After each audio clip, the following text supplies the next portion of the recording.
we'll get started. Thanks everybody joining from across the globe. We're really looking forward to today's topic. And first off, I guess some afternoon for some people, but hope everyone's having a fantastic morning here in the States, which hopefully will get a little bit better with the amazing panel that you guys see on the screen here that we had for you today, just to discuss the overall crucial topic in our minds of strategies to winning more enterprise deals. So my name is Eddie Hansen. I'll be moderating today's conversation, and obviously I have the pleasure of leading our fantastic team here at Prolific.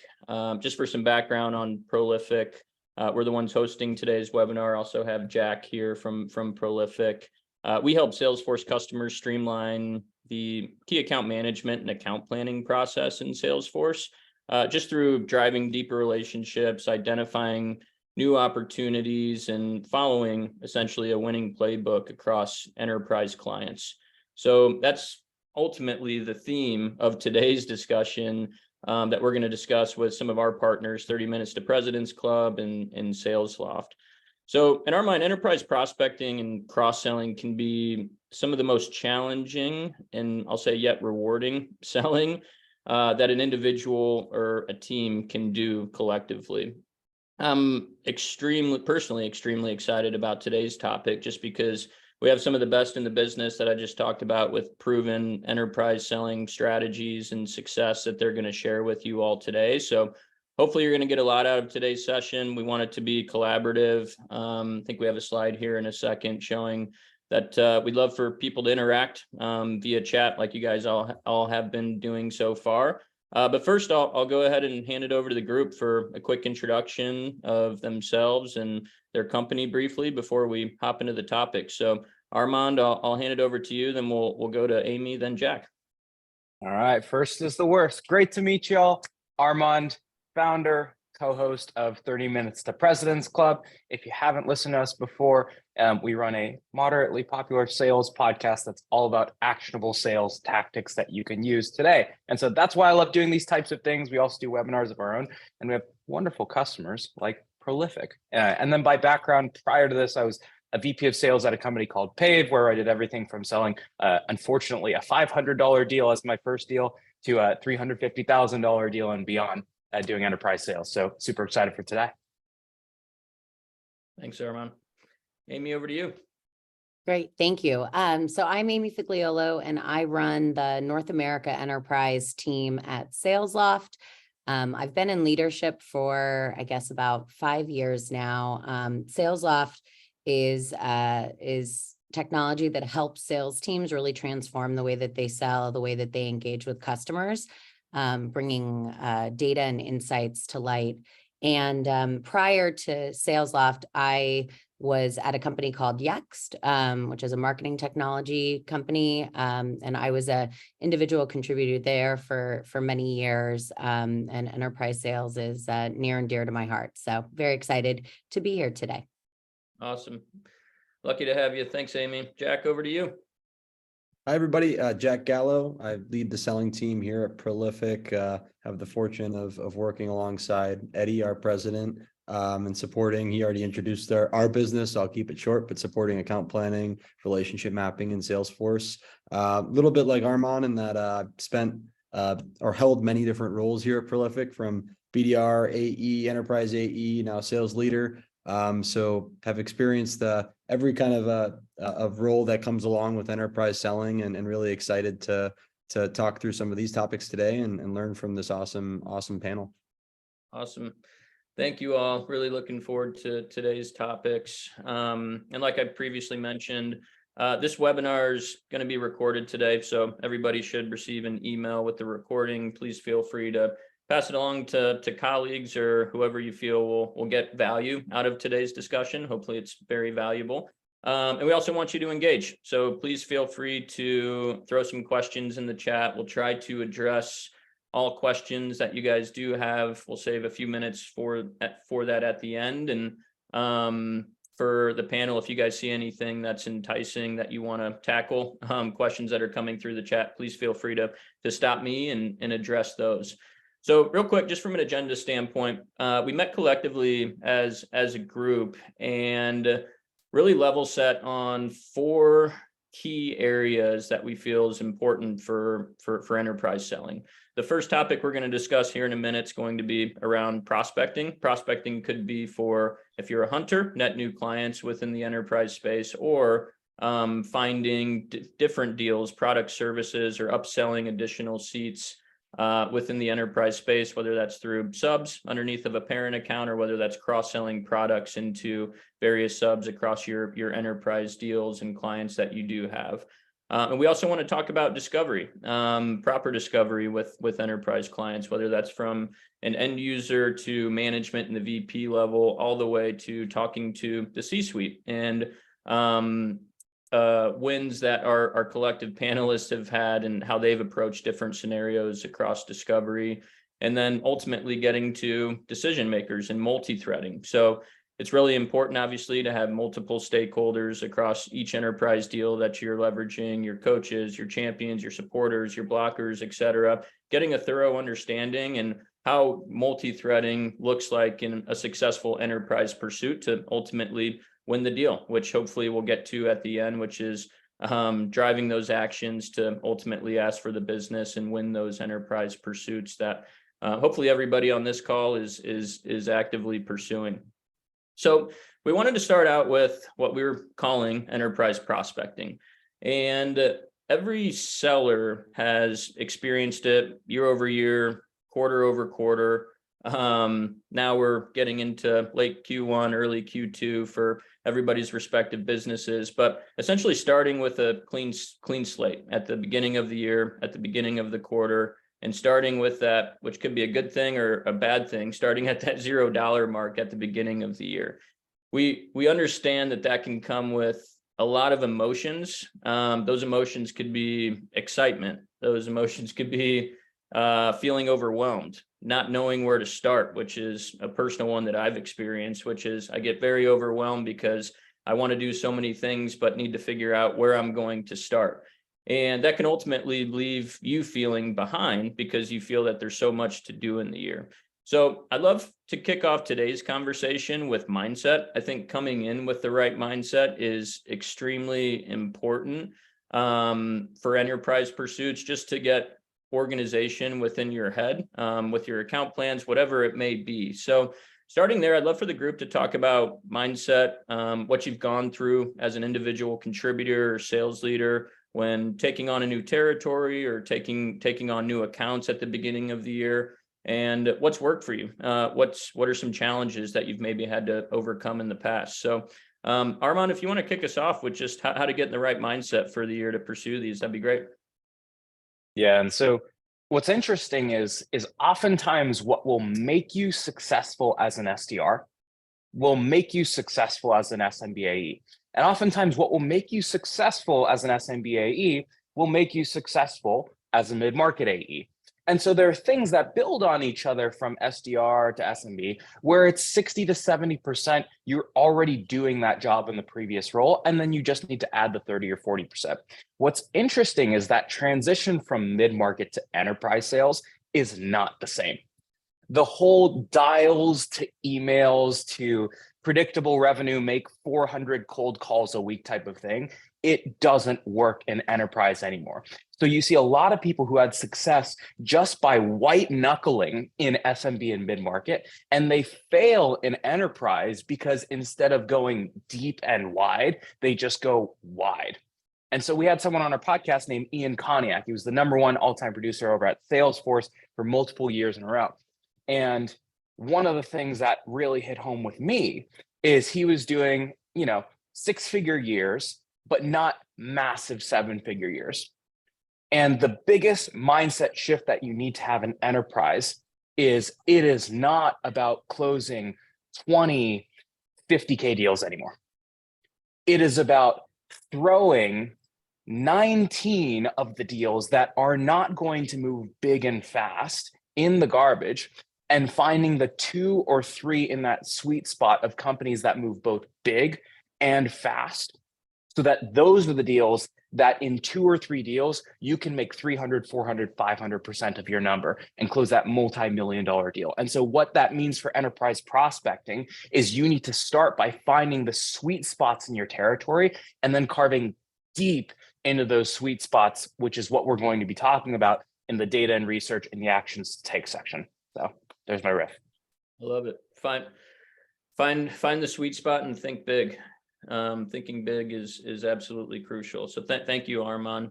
Amy, do you have any perspective on just approaching and mindset going into enterprise selling? Yeah, I do. And I think what what Armand said is spot on, because it'll take you just as much time to take down a $50,000 deal as it will a $500,000 deal, as well as even a $5 million deal sometimes, right? It really depends on what the buyer's profile is like, and what the buying team is trying to accomplish.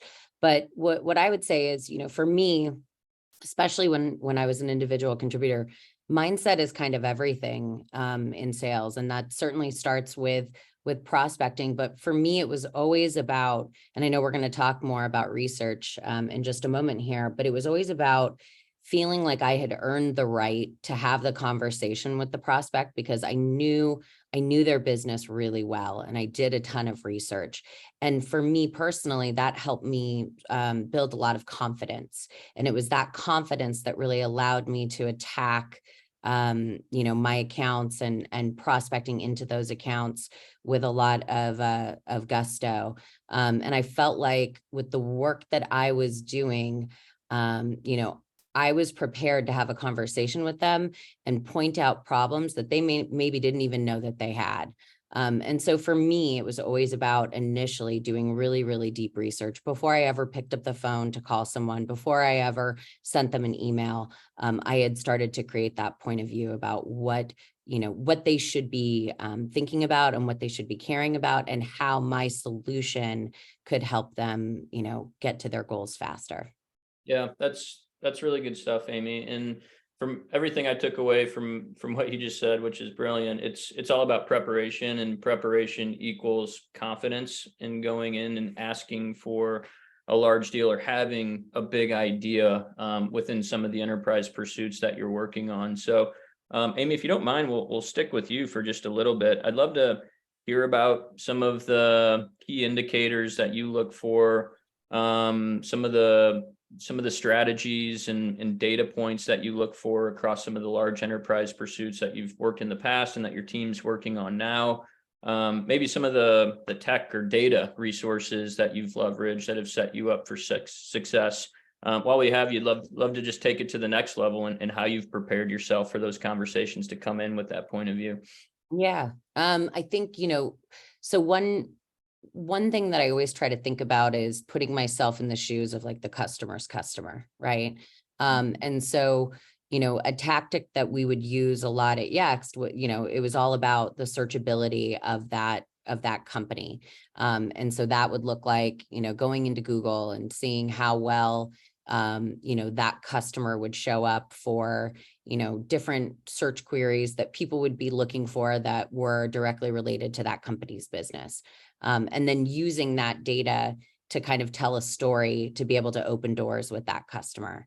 At Salesloft, we will do inbound tests, right? Where we will actually, almost do like a secret shopper and actually go inbound at that prospect to see how long it takes for them to, actually respond back to us, right? And so those types of activities, again, it's something where oftentimes you're telling the customer about a problem that they maybe didn't even know that they had, or they knew maybe it was bad, but they didn't necessarily know how bad it was, right?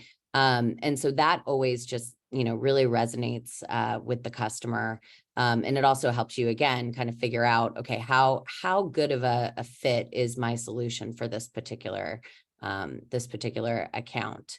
And so that's certainly one thing. And then, leveraging technology, we use 6th Sense, we use a ton of different, technologies that are out there to kind of help point us in the right direction. But I think, for me personally, I've gotten so much from listening to the podcasts of a CEO talking about their business and what their, key priorities are.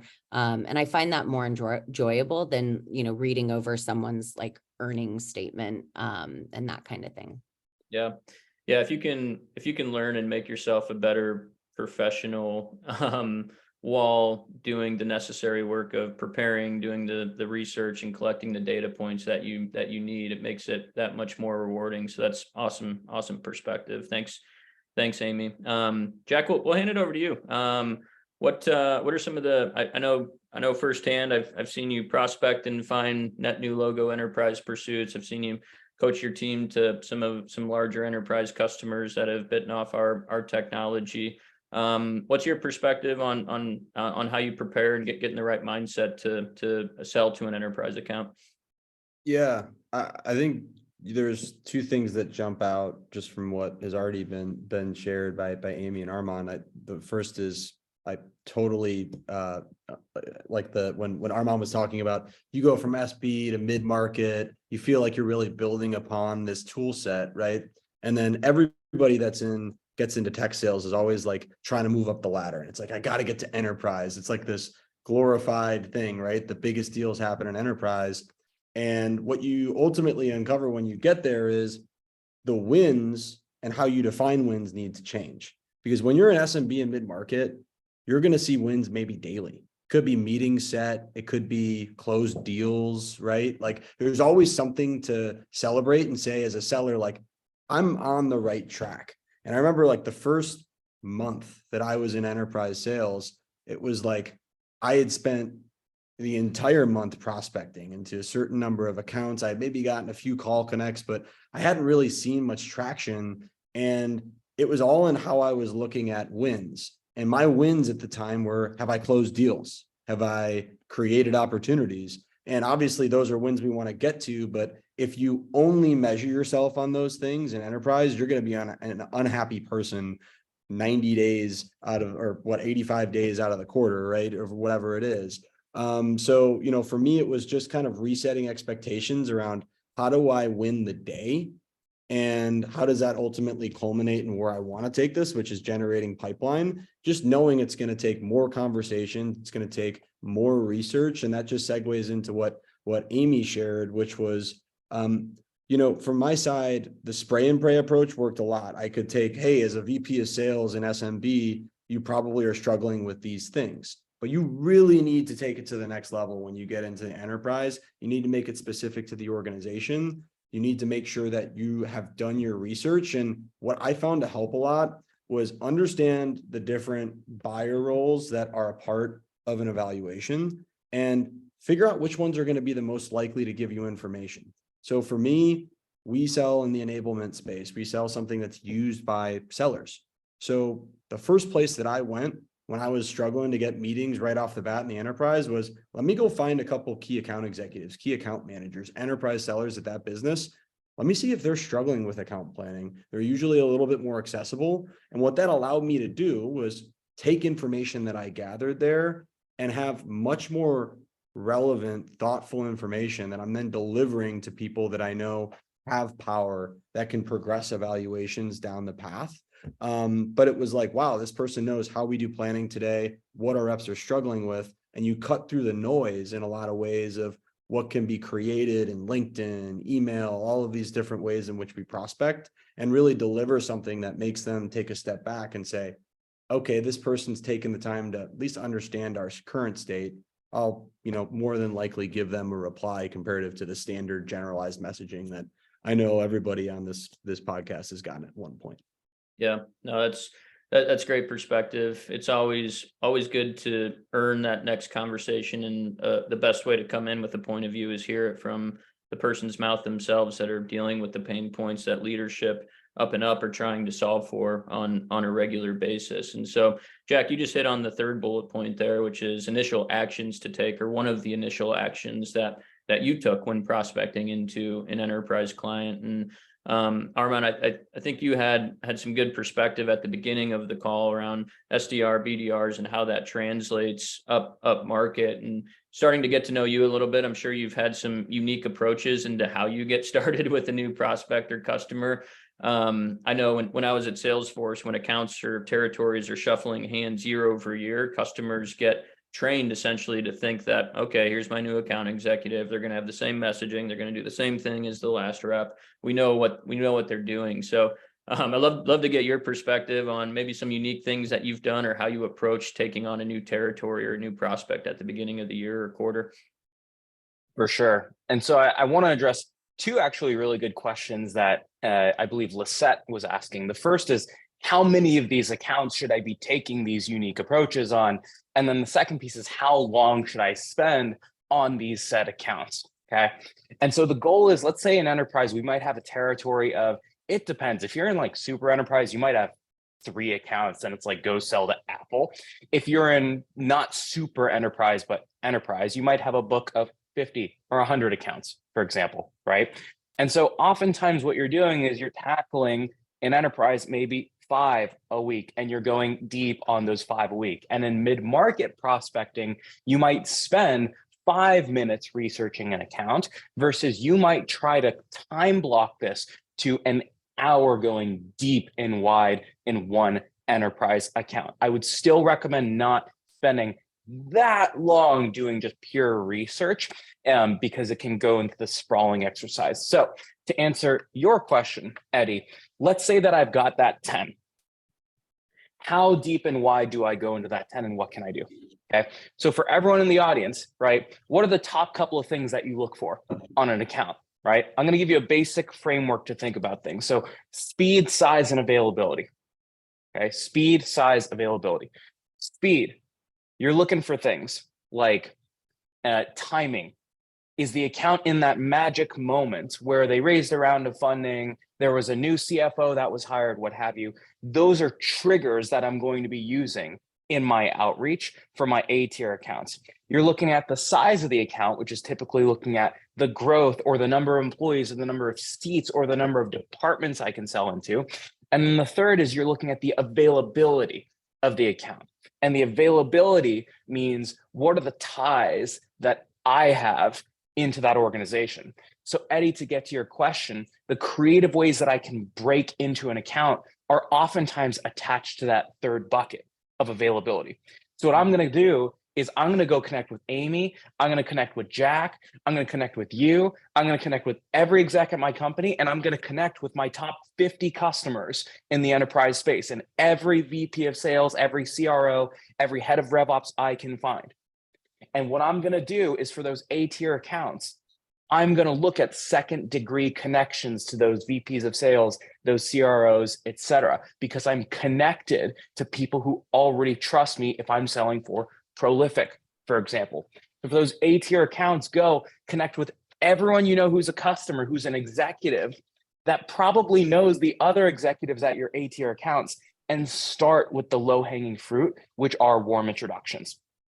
From there, once you get past warm introductions, there are more strategic ways to go cold. So I want to reference something that Jack said, which is using the information you get below the line to better craft above the line messages. So let's say I've already gotten a couple warm intros, but there are some accounts that I haven't cracked into yet.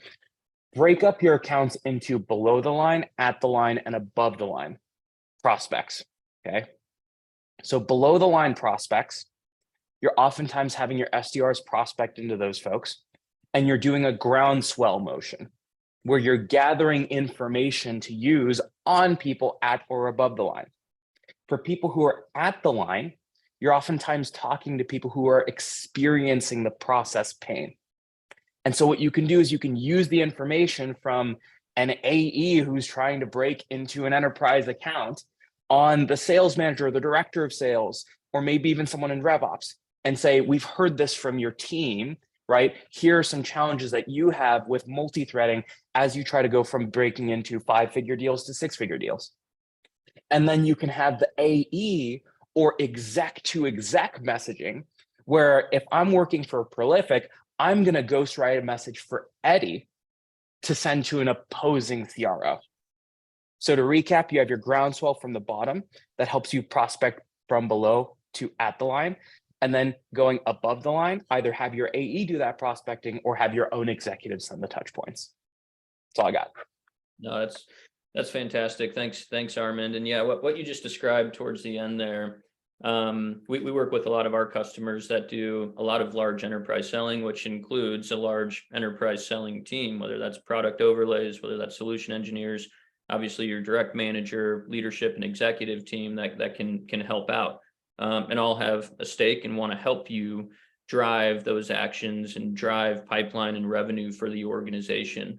I think where I've seen myself earlier on in my career and some reps not do that in a great way is if they're not prepared, if they're not doing the things that Amy described earlier, if they haven't done the data and the research, if they haven't gone through that groundswell that Jack was talking about earlier and coming up with a strong point of view to ghostwrite that email for them or have them hop on the phone with an executive for 15 to 30 minutes to have that business conversation. I like to call it earning your resources. And it's really important to get in the right mindset to earn those resources. So those resources want to work for you because they are very valuable. So that's incredible perspective, Armand. Before we get on to, I guess, discovery and stakeholders, Amy, Jack, anything else when it comes to actions or unique things that you've done in the past?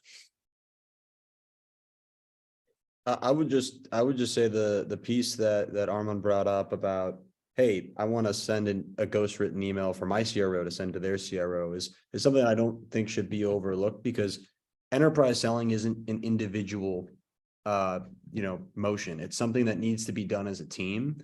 And you need to use your leadership as a means to go exec to exec. To Eddie's point, it's earning your resources. You need to give them the data of, here's why I'm asking you to send this email. And it's because of this work that I've done at the line, below the line, that we feel it's now time to do so.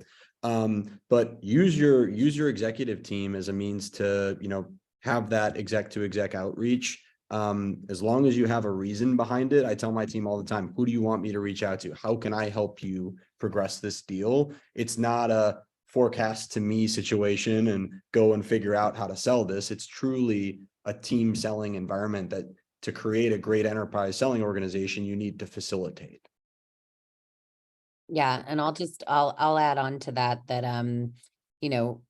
writing a good note on behalf of an executive is kind of an art form, right? I try not to reinvent the wheel, right? So I'll ask, I would ask an executive like, hey, what's a good note that a rep has written for you before, that, felt right making an introduction to another executive like that, right? I also think keeping it short and to the point. Executives don't have time to really read, 4 or 5 paragraph emails. That's one of my probably biggest, sticking points when people send notes. It's like, no one's going to read this, right? No one's going to read 5 paragraphs. And so just getting straight to the point and then writing it in that executive's voice to the best of your ability. And so, the way that my chief product officer, what her voice would sound like, right, knowing her, is very different than what my CRO's voice sounds like. So trying to get good at sort of understanding and writing things in their voice. And like I said, ask them for an example of a note that somebody has sent them in the past that they sent that they thought, was a good representation of them. And the only other thing I'll say too is, I think what Armand said is exactly right about, using those resources that are sort of below the line to get above the line. What I would also say is, be thoughtful about who those individuals are. So, getting the number 1 rep at your prospect to give you intel and for them to see the value in what you're selling is going to have a lot more of an impact internally than if it's somebody who, has missed their number the last 3 quarters, right? So just being thoughtful about who those individuals are that will actually have influence, that are below the line, that make sure you're targeting those folks versus just, anybody that might take a meeting with you. Yeah, That's great. Thanks. Thanks, everyone. Yeah, so I think we've covered just getting in the right mindset, preparing to attack your accounts, whether that's one account, whether that's 10 accounts, and then strong actions that you can start to take across your enterprise clients, whether that's you completing that action yourself or whether it's you're leveraging an amazing resource that you have internally to complete that action for you based on the research and the preparation to earn those resources. So I'm sure we could talk about that all day, but for the sake of time, we'll get into enterprise discovery. And I've seen across LinkedIn, and I follow a decent amount of folks that talk about discovery, and it's starting to almost get looked at as a naughty word, not because, in my opinion, discovery is bad and that you shouldn't be doing discovery, but now that we've been in the tech world and SaaS space for 10, 20 years now, and discovery being a key part to closing deals and earning the right to ask for the business, to put out an ROI document to your clients, et cetera. It's a really important part of the process. But I think discovery can be tweaked in a manner when it comes to setting up the meetings, the discovery meetings, and tweaking that a bit to say, let's have a business conversation. Let's truly figure out what your pain points are. Let's figure out what's really important to you, Mr. or Mrs. CEO, Mr. or Mrs. End user of the application, or VP of sales at an organization. Individuals want to have those types of conversations, but they don't want to be put on the stand and asked a million questions and just give you 1 or 2 line answers. It should truly be truly should be a discussion. So Russ, actually, for our first point here, made a great point, asking those connections. Who do you know that I should know? And that's really in line with identifying the additional key stakeholders within the company that we should be going after, whether that's through the individual and the lead that came from you, or whether it's the one individual that opened up and was able to give you a lot of information about what the business pains are that could tie to your technology. And obviously, each business is different within their ICP and evaluators and decision makers with their respective technologies. But I'd love to hear from the panel about, I guess, the process you go through and potentially coach your teams to go through when starting at the beginning of the discovery process, which is identifying stakeholders that we should be having these business conversations with. So Armand, I'll start with you just around the strategy to identify who those stakeholders may be. For sure. And so if we use the same framework that we talked about before of below, at, and above the line, right? To Amy's point, you can, that one, there are more below the line people than anyone else in the world. And then 2, you can waste a lot of time with people below the line. So let's leave them out of the conversation of discovery for a second, because you shouldn't be running a million discovery calls below the line, right? So from there, you have at and above. And so there are 2 types of sales motions that you can have from the at and above the line. What I recommend that everyone do is, after this, write down the golden path of your sales cycle. And what I mean by that is, for example, if I'm selling some form of sales tech, or maybe I'm selling Prolific, right? The golden path might be for me to start at the CRO level and start high. And then from there, get introductions to the department leads. And I might get an introduction to the head of RevOps, the head of sales development, because they're the ones who are doing the enterprise prospecting, and then the regional VP of sales for the biggest enterprise division, something like that, right? That might be my golden path, is to start high and then get introductions to the department leads. That's called yo-yo selling. In other words, you can anchor to a big executive priority at the top and then say, I don't know enough about your business, but give me permission to run a sales cycle with your team, and I will come back with a recommendation. So you start high with the executive, you run 3 mini sales cycles at the department level, and then you roll those up into a big business case and a recommendation at the top, right? That's different from traditional mid-market SMB champion selling, right? And that's the second type. So also archetype your second golden path, which is, if you can't get the CRO, on day one, see what it looks like to get your ideal champion and make that your first incision on the account.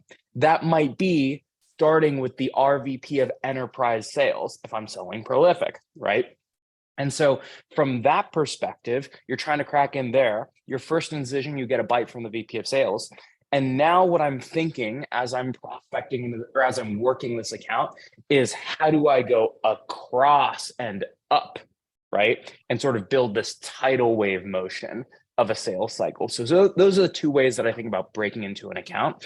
You should prospect at both levels because the reality is you should prospect one person at a time, right? It's going to take a long time to break into an account, but just know that that's how you should be orienting yourself as you kick off a discovery cycle. Yeah, no, that's spot on. And I do think for, like I mentioned at the beginning, your ICP is going to be different, obviously based on the technology or products that your organization is selling.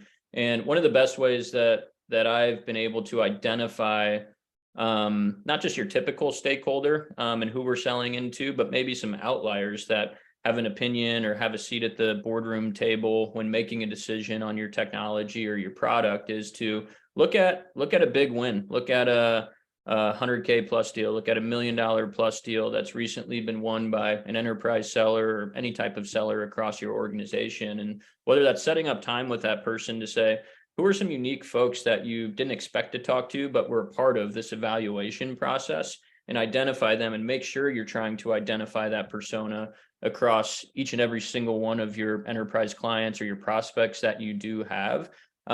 Because there's always going to be outliers that might not be your typical ICP or your typical buyer or evaluator that you're missing out on. That could be a crucial piece to earning the business. So just something that I've realized in talking to a lot of our clients around identifying those stakeholders and how they're approaching it when they're talking about templatizing things like a relationship map or an org chart.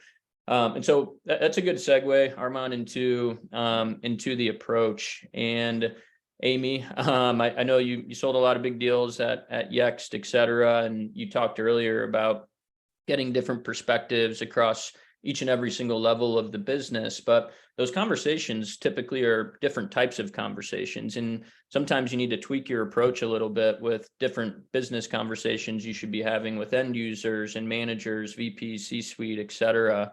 Do you have any examples of this, or any time that you, or how you coach your reps, or any examples of how you've had to tweak your approach based on different levels or different personas across the organization when having these business discovery conversations? Yeah, I think, the more, so the closer you are to the field and the customer, I think you get more tactical with the types of conversations that you're having. So at Salesloft, we have something that we call, which are chair sides, where we basically, sit alongside whether it's an SDR or a, full cycle rep, and sit with them for, 15 minutes to an hour, where we, really watch them and ask them questions about how they conduct their business on a day-to-day basis. What are the different tools that they use? How do you know that you've reached out to somebody and then log that information? Are you doing it only in, your CRM? Oh, you're using a spreadsheet. Okay, that's interesting. And so then, as we start to get that intel from the field, then you start to basically synthesize that information down and give it to smaller bite-sized pieces the further you move up the chain, right? And really then it's about what the impact is on how that person is working. And if you look at that at scale across an organization, if it's an organization that has, 1,000 salespeople, right, that are operating in this fashion, what's the downstream, the downstream impact of the way that they're working today? And that's really the story that you want to then take to somebody, in the C-suite, right? And so I think it's really about understanding, doing the work, right? Doing the work, really understanding what a day in the life of that individual is like, and then taking those learnings and being able to package them up in a meaningful way that's going to speak to, a very senior executive within that organization. And let's not lose sight of the fact that, CFOs are in more deal cycles than ever before, right? So you have to also be thinking about, putting yourself in the shoes of each of those different executives. What do they care about right now? Is it about cost savings? Is it about, revenue growth? It's probably about all those things at the same time, right? And so making sure that you're putting that executive's lens on the information that you're sort of sharing up the food chain. Yeah. Yeah, that's great perspective, and something that we've noticed across some of our customers that really dig into the data and executive C-suite, procurement, whatever role or persona that's involved in org charting or relationship mapping, is that the higher you go up within an organization, not only does obviously the win rate increase and the percentage win rate increase, but the deal size gets larger as well. Because if you've done a really good job of what we've talked about in identifying the stakeholders and doing good business discovery with these stakeholders, the big idea people at the top typically will find additional use cases, and you find that your seats expand. And that's the true key to really closing large enterprise deals, is unlocking that C-suite, whether you're starting there with the yo-yo approach, or you're starting down below. So very good perspective. Thank you, Amy and Armand. And then just for the sake of time, we'll go to this third piece here, which is really what I'll call action-driven discovery. This is the piece that gets left out of the equation a lot, which I think can kill a deal ultimately. And all of the candidly hard work that an AE, business development rep, executives have done into driving that true business discovery. So Jack, we'll start with you. I'd love for the group to talk about how you take and package up all of the strong business conversations that you've had through with meaningful follow-ups, meaningful executive summary follow-ups, and how to tie essentially your discovery to leverage it as a mechanism throughout the entirety of your pursuit and every stage that you're working a deal process. So Jack, we'll start with you and some strategies that have worked. Yeah. So I'd say discovery for me, expectation, and something that I did as a rep for virtually every conversation was the recap email, right? I'd say, this is what I heard. This is where we're going next. Here's the timeline to do so. Amy brought up, as you move up the food chain on an organization, you're going to have less words. That's the most important thing to remind yourself of as you go from a conversation with maybe somebody in sales operations to somebody that's overseeing an enterprise selling team to somebody that oversees the entire revenue organization. How you recap those pain points and the value that you're going to deliver, you're going to need less and less words to do so, because you're going to have less and less time as you move up. So that's just the first thing, is to Amy's comments in our previous discussion topic. It's like, if you send somebody that's a CRO a 6-paragraph long email, you might get through the first sentence and then it's going to be by the wayside, right? So how you deliver this information is such an important part of being successful as an enterprise seller. And the more concise and thoughtful and really just clear you can be about those things as you move up and bring in additional stakeholders, the more you're ultimately arming your champions with the business case that they didn't even have to put together. You as the seller put it together, and all they have to do is click forward. The other things that I always use as part of that, hey, where do we go from here, is just providing some thought or recommendation around who at their business should be involved in the next discussion. I think like discovery calls I've been on where I get asked the question by a seller, hey, who else needs to be involved in this? That's one way to ask it. The other better way to ask the question, and what I encourage my team to do, is say, hey, we usually see somebody in revenue operations and somebody in enterprise sales leadership involved in these types of evaluations. Looks like Eddie's overseeing enterprise, Amy's in sales operations, however you want to describe it. Should I add them to the next call? That's a way that you're starting to poke at the people you're speaking with. Are they willing to introduce you to other people? Are they going to say, no, it's actually not Amy, it's Armand that we need to bring in? Oh, well, perfect. I'll add them to the conversation. All of a sudden, you've brought in one additional stakeholder to the meeting. You've eliminated a step, and you're multi-threading yourself in a way that you otherwise were dependent on that one person to say, oh yeah, I know who it is, comparative to coming with that true point of view of who needs to be involved. Yeah. Yeah, that's great. I think you were describing being proactive, which is in enterprise selling, one of the biggest things that you need to do is always checking yourselves, always poking holes in your own deal, getting back to identifying the stakeholders. We know that typically there's these 5, these 10, these 15 personas that need to be involved in the decision-making tree. Right now, I only have 3. I only have 4 of those. So coming in with perspective and challenging your coach or your champion that, hey, typically these are the folks that need to be involved in a decision-making process. Candidly, it makes me nervous. I know you want to get a deal done. I want to get a deal done. How do we start to get in front of these folks that are typically involved in a selling cycle, but not currently? So being proactive and being your own worst critic in every deal that you're working on in the enterprise is extremely crucial. And it's a tough thing to do. It's a tough mindset to get in because you want to come in with positivity every single day, but coming in knowing that you have work to do and poking those holes in your own deals is absolutely crucial. So thanks, Jack. Armand or Amy, do you have any additional perspective on actions taken after doing thorough discovery across your personas that you're working with? No, I just think that, building out a really comprehensive relationship map is just so critically important to enterprise sales. And going a step deeper than just looking at, who are all of the players that are going to be involved in this decision and building the map out, but then also looking for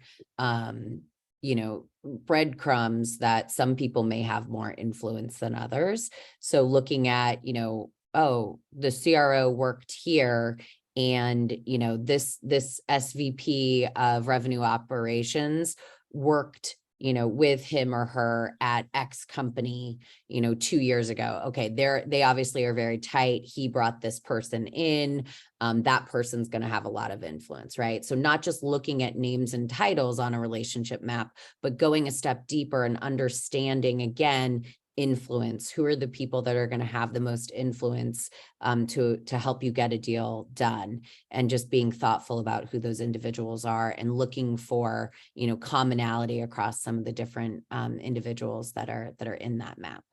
Yeah. Yeah, you're spot on. Thanks, Amy. And that kind of transitions well into one of our final topics of the day, which is multi-threading. And Armand, we'll start with you, but I've personally experienced challenges and successes with multi-threading from a seller's and a buyer's perspective. I've had a lot of individuals approach me with their technologies, and a lot of times it's very single threaded, and they want to just go to the head of sales, the head of the company, whoever it may be, and stick there, which eventually gets lost because there's no value just going to 1 or 2 personas across the organization. And I also understand that each company and how they respect to their respective ICPs can be very different. But Armand, from your perspective, I'd love to hear what multi-threading really means to you, successes you've had, maybe personal stories that you've had in getting multi-threaded across an organization that eventually leads to revenue. For sure. And so this is going to be combining a lot of things that Amy and Jack said already, where Jack was talking about making that ask inside of the sales cycle. That is the most common way that people think about multi-threading, which is when you're setting your next steps or when you're walking through a joint execution plan, you should always, to Amy's point, know the next step in your relationship map that you are trying to navigate. So if you're not doing that, please do that. Also know that it is not only what happens in that meeting, but it's also even before that in prospecting. Multi-threading exists before you talk to anyone.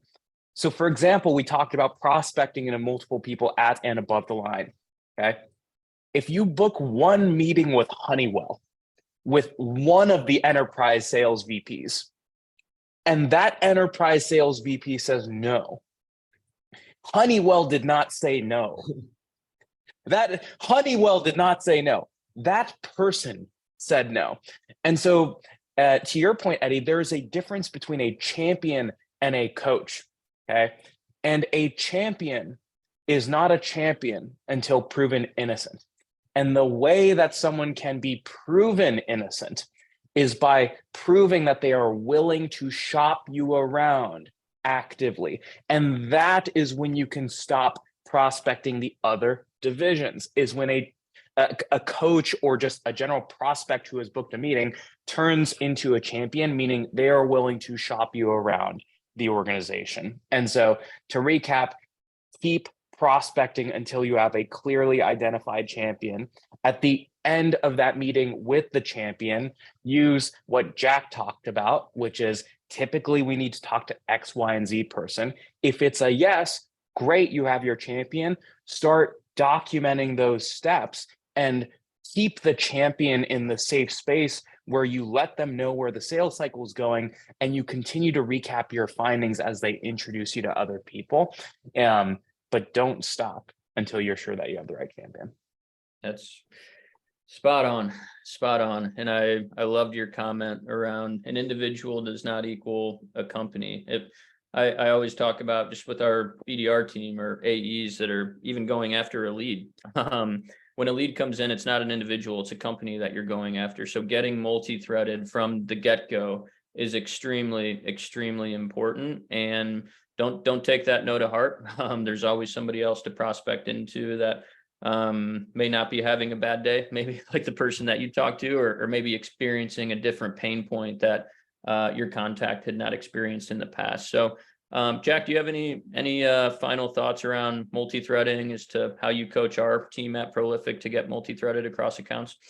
Yeah, I've just got one comment around the situation that Armand just talked through. So you call somebody at Honeywell, they say no. Well, it's not just continue on prospecting until you truly get the no from the business, but I always took it as a means to educate that person that told me no as I got further information. So if I start to get great info from another RVP of enterprise, I'm taking that info, I'm sending it right over to that person that either told me, hey, I don't have time to talk to you, or they said I'm not interested. And you say, hey, by the way, I just learned a little bit about this process. Sounds like we could add some value.